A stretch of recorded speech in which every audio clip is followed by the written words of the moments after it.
वांद्रे पूर्व विधानसभा पोटनिवडणुकीसाठी मनसेचे सरचिटणीस शिरीष पारकर यांनी काही वेळापूर्वीच आपला मतदानाचा हक्क बजावला आहे।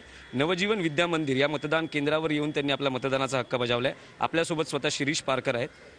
काय सांगाल, वांद्र्याच्या मतदारांसाठी ही पोटनिवडणूक किती महत्त्वाची आहे? कुठली पोटनिवडणूक की निवडणूक महत्त्वाची असतेच। मग कुठली निवडणूक कमी महत्त्वाची आहे तुम्ही मला सांगा, मग कुठली महत्त्वाची आहे ते मी सांगेन।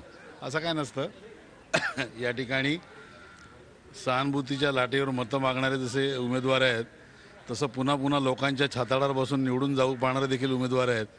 पण यातून सुज्ञ फैसला लोक करतील असं मला वाटतं। मतदान करताना नेमके तुम्ही कुठले मुद्दे विचारात घेतले? नाही, माझ्या मते 140 कोटीच्या भारतामध्ये तेच चेहरे आणि त्याच फंडाने निवडणूक लढवणं आणि लोकांनी त्याच प्रकारे लाचारीने मतदान करणं, या गोष्टी माझ्यासारख्या माणसाला पटत नाही। त्यामुळे मी या प्रभागाचा विकास जो करेल त्या विकासाच्या बाजूने मतदान करायला ठरवलं। महाराष्ट्राच्या राजकारणाला कलाटणी देणारी किंवा नवी दिशा देणारी ही निवडणूक ठरेल असा अंदाज व्यक्त केला जातो।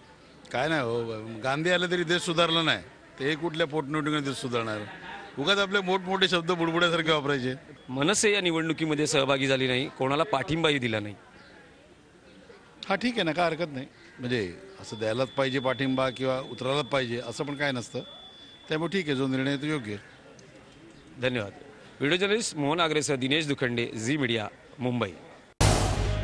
झी 24 तास रहा एक पाऊल पुढे।